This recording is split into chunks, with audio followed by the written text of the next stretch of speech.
Iran के atomic product से जुड़े टारगेट पर अटैक की सीरीज पूरी हो चुकी है। जैसा कि हमारे सिक्योरिटी एक्सपर्ट कह रहे थे कि अपने टारगेट को हिट कर चुका है आईडीएफ, और यही पुष्टि कर रहा है आईडीएफ। इजरायली डिफेंस फोर्स की ओर से यही पुष्टि की गई, ईरानी नागरिक परमाणु रिएक्टर्स के पास के इलाकों को खाली कर दें। ये चेतावनी ऐसे समय आई है जब अंतर्राष्ट्रीय परमाणु ऊर्जा एजेंसी यानी कि IAEA ने पुष्टि की है कि इजरायली हमले के बाद नतांज परमाणु केंद्र के भीतर रेडियो एक्टिव प्रदूषण पाया गया है।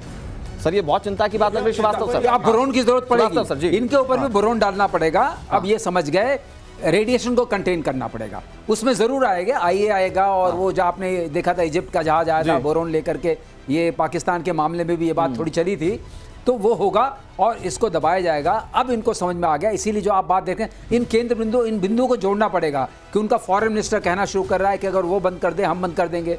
इसका मतलब कि भाई बंद करो क्योंकि तुमने अपना काम कर लिया तो बंद कर दो। तो अब एक तरीके से वो मामला बन गया है, शायद शांति का मामला बन रहा है, क्योंकि नेतन्याहू ने ये बोल दिया है कि भाई अगर तुम करोगे तो हम करते रहेंगे। अपनी थोड़ी इन्होंने नाक बचा ली है, थोड़े मिसाइल इन्होंने भेज दिए थे, एक दो गिर गए हैं, वो सब ठीक ठाक हो जाएगा। लेकिन जिस परमाणु के लिए संघर्ष कर रहा था ईरान, अगर मैं सर आपसे श्याम से समझूं, जिस परमाणु के लिए ईरान संघर्ष कर रहा था वो तो उसी के लोगों के लिए खतरा हो सकता है। अगर इजराइल ये कह रहा है कि रिएक्टर के आसपास के इलाकों को खाली कर दे ईरान के लोग, देखिए इसे तो कंटेन कर लिया जाएगा, लेकिन इसी के साथ वहां के लोकल पॉपुलस को एक मनोबल तोड़ने का मौका भी इजराइल को मिल गया, क्योंकि अभी रेडिएशन हुआ है। उनको तो ये कहना था, ये भी टैक्टिकल मान रहे हैं, टैक्टिकल मान रहे हैं उसको, एक तरह से अब डर आ जाएगा उनमें और अपने राजा के अगेंस्ट वो बात करेंगे। तो ये भी जीत है उसकी।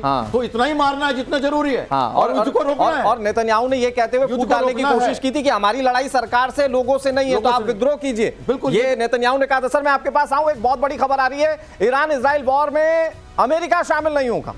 ये बहुत बड़ी खबर है। नेतन्याहू के अनुरोध पर ट्रंप प्रशासन ने कहा है कि हम शामिल नहीं होंगे। ट्रंप प्रशासन ने अनुरोध को ठुकरा दिया है। ईरान के खिलाफ लड़ने की अपील खुलकर नेतन्याहू ने की थी। एटॉमिक प्रोग्राम खत्म करने के लिए लड़ाई जरूरी है, यही दलील दी गई थी नेतन्याहू की ओर से। ऐसे कदम पर कोई विचार नहीं है, यूएसए ने क्लियर कर दिया। सर कहा जाता है Israel and USA is a single unit, यहां पर अगर अलग हो रहा है अमेरिका, कैसे देख रहे हैं? यहाँ पे भी मुखौटा चल रहा है, यहाँ पर भी मुखौटा चल रहा है। आप हमला कीजिए, हम पीछे खड़े हैं।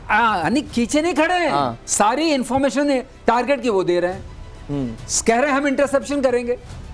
अब ईरान कर क्या सकता है? मिसाइल ही भेजेगा ना, वहां को फौजें तो लड़नी नहीं है, अपने बॉर्डर्स तो कॉमन है नहीं। जब वो भेजेगा इंटरसेप्ट कर लेंगे। अगर आप इंटरसेप्ट कर लेंगे, आप इंटेलिजेंस की इंफॉर्मेशन देंगे कि कहाँ क्या टारगेट है, तो आप हैं। हाँ ये कहेंगे भाई हमारे सोल्जर्स नहीं जा रहे हैं, ये कहने वाली बात है। ये समझ कर रही है, जो आप समझ रहे हो बिल्कुल ठीक है। यूएसए इजराइल का ऑब्जेक्टिव एक ही है, इसीलिए उसने कहा है, बार बार ट्रम्प कह रहे हैं आइए बात करते हैं, आप न्यूक्लियर प्रोग्राम को छोड़िए, ये सब क्या करना है। युद्ध लड़ा जा रहा है, सभी ने लगाए हैं चेहरे पे चेहरा, किसे याद रखे किसे भूल जाए। चलो बांट लेते हैं अपने पराये। ये कोई किसी का अपना पराया नहीं है, सब डबल रोल में है। अमेरिका अपनी बात कहते जंग वाला जा रहा माहौल है, शायराना अंदाज में आपने बड़ा लाइट कर दिया सर इसे।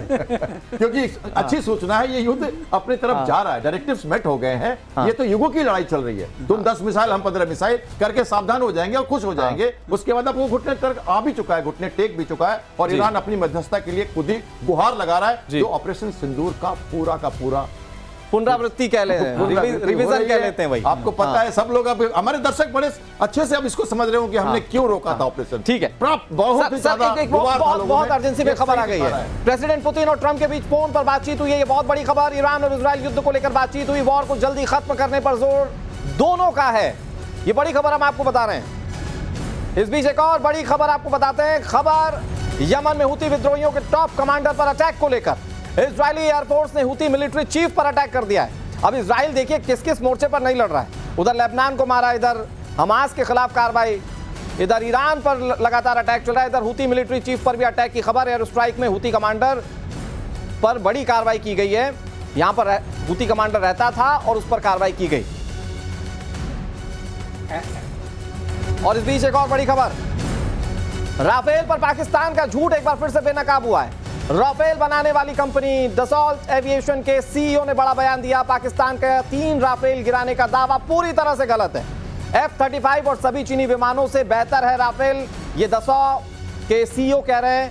पाक पीएम शहबाज शरीफ ने 3 राफेल गिराने का दावा किया था। पूछा गया था उनके किसी मंत्री से कि लाइए प्रूफ दीजिए, तो वो कह रहे हैं सोशल मीडिया पर ढूंढिए।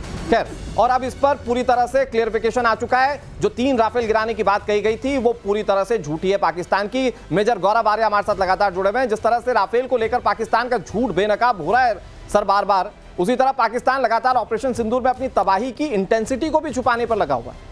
हर दिन एक नया सबूत आ जाता है, और ये दसौ के जो सीईओ कह रहे हैं ये एक और बड़ा सबूत है कि पाकिस्तान कैसे झूठ बोल रहा था ऑपरेशन सिंदूर को लेकर। पाकिस्तान को डर इसलिए है क्योंकि सिर्फ भुलारी या नूर खान की बात नहीं है, दर्जन भर एयरबेस और उनकी एयर स्ट्रिप्स को भारत ने कर दिया तबाह। अब पाकिस्तान ने भीख में जो चीन से हथियार लिए हैं, चीन को यह डाउट है कि पाकिस्तान को उनको इस्तेमाल करना आता है भी नहीं आता।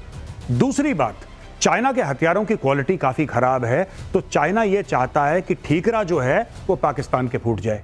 और तीसरी सबसे महत्वपूर्ण बात कि पाकिस्तान को अपनी खुद की पॉपुलेशन, अपनी खुद की जनसंख्या को यह कन्विंस करना है, यह एहसास दिलाना है कि नहीं साहब, हम किसी भी तरीके से आप भरोसा करिए, हम भारत के बराबर हैं।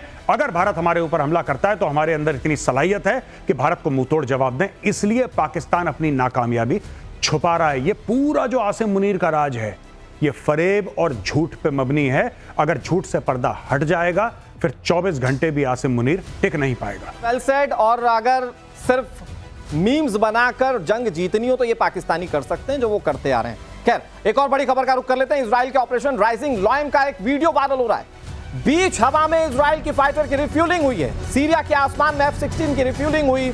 ईरान पर अटैक के बाद वापस लौट रहा था F-16 और हवा में ही रिफ्यूलिंग की गई। ये तस्वीर आपके सामने टीवी स्क्रीन पर, ये तकनीक का, उन्नत तकनीक का एक नायाब नमूना है। पहले होता था बहुत लंबी उड़ान है तो वहां पर रिफ्यूलिंग की एक बड़ी चिंता होती थी, अब देखिए हवा में कैसे रिफ्यूलिंग की जाती है। इस बीच एक और बड़ी खबर यह है कि तिरुवनंतपुरम में, सर एक बड़ी खबर अपने दर्शकों को बता देते हैं। तिरुवनंतपुरम में ब्रिटिश फाइटर की इमरजेंसी लैंडिंग, 5वीं पीढ़ी के F-35 की इमरजेंसी लैंडिंग हुई। शनिवार रात 9:30 बजे लैंडिंग की परमिशन मांगी गई थी। पायलट ने ईंधन की कमी का हवाला दिया था और फिर उसके बाद इमरजेंसी लैंडिंग करवाई गई। लेकिन सबसे इंटरेस्टिंग तस्वीर वो है जिसमें इजराइल के F-35 और दूसरे विमानों में हवा में ही रिफ्यूलिंग की गई। सर कुछ कहना चाह रहे थे? मैं ये एक बात कहना चाहता हूं, अगर हवा में रिफ्यूलिंग की जा रही है किसी और कंट्री के एयर स्पेस पे, आप समझ सकते हैं कि इजराइल का कितना वर्चस्व है पूरे एयर मैं यही स्पेस एग्जैक्टली पे। पूछने वाला था। पूरा वर्चस्व है। हम कुछ भी कहीं कुछ भी कर सकते हैं। वो घूम रहे हैं ऊपर जैसे कि पक्षी घूमते हैं और कोई मारने वाला नहीं है। सारा एयर डिफेंस सिस्टम बंद पड़ा है। ऐसे में आप क्या करेंगे? अगर आप भी ईरान के लीडर होंगे तो आप भी कहेंगे भाई पूछो इस कौन सा तरीका है जिससे कि नाक भी रह जाए और बात भी बन जाए। हाँ, लेकिन सर मैं एक छोटी सी चीज ऐड ऑन करके पूछना चाहता हूँ आपसे सर, क्योंकि अभी तो ये लोग बहुत कह रहे हैं ना कि हम मुस्लिम कंट्रीज को एक हो जाना चाहिए, साथ हो जाना चाहिए, और जिस आसमान में ये रिफ्यूलिंग की गई वो सीरिया का आसमान था। जाहिर बात है कि ये देश इजराइल के साथ है। मैं कल से बहुत आश्चर्य में हूं और कई चैनल पे यही कह रहा हूं कि देखिए जमीनी लड़ाई नहीं है। 15 से 2000 किलोमीटर दूर दो देश बिना जमीनी लड़ाई के, बिना विस्तारवाद नीति के लड़ रहे हैं। एक हेट्रेड और एक दूसरा अपनी बचाव, अपने अस्तित्व, ये लड़ाई चल रही है। और सारी की सारी स्टैंड ऑफ वेपन से यूज हो रहे हैं, सारे के सारे एयर स्पेस वायलेशन किए जा रहे हैं।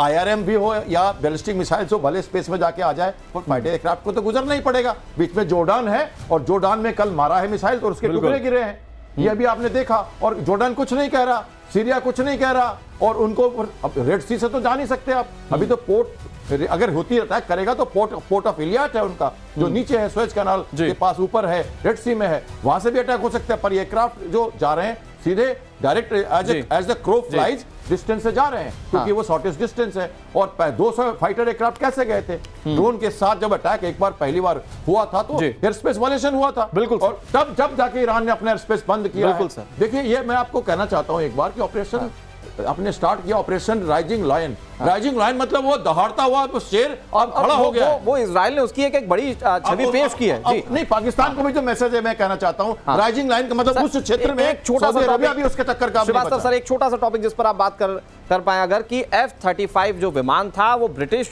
आर्मी का, ब्रिटिश फाइटर पायलट जो था वो तिरुवनंतपुरम में लैंड किया है। वो उस खबर को कैसे देखते हैं आप? क्या इन्वॉल्वमेंट इजराइल के साथ दूसरे देशों का? नहीं, ऐसा नहीं है। देखिए ये वाली खबर थोड़ी उस मामले में थोड़ी कम चटपटी है, इसलिए कि हमारी नेवी के साथ एक्सरसाइज हो रही थी जी, और ये जहाज उसका पार्ट था। That is completely isolated from that war. Isolated है, तो चटपटी मैं नहीं करना चाहूंगा कि जो सही बात है। और उसके बाद जो है नेवी में लैंड करने का वो नहीं मिल पा रहा। 10 सेकंड सर। हाँ, तो उसके बाद जो है ये यहाँ लैंड किया, which is normal procedure। Diversionary airfield हम रखते हैं और ये एयरक्राफ्ट कैरियर ऑपरेशन है, इसके लिए हम डाइवर्जनरी जब फाइटर फ्लाइंग होती है तो हम 60 माइल 70 माइल के अंदर फ्लाइंग करते हैं ताकि हमारी इमरजेंसी डाइवर्जनरी लैंडिंग हो सके। तो हमें बताया गया होगा पहले कि आपके ये क्षेत्र में है,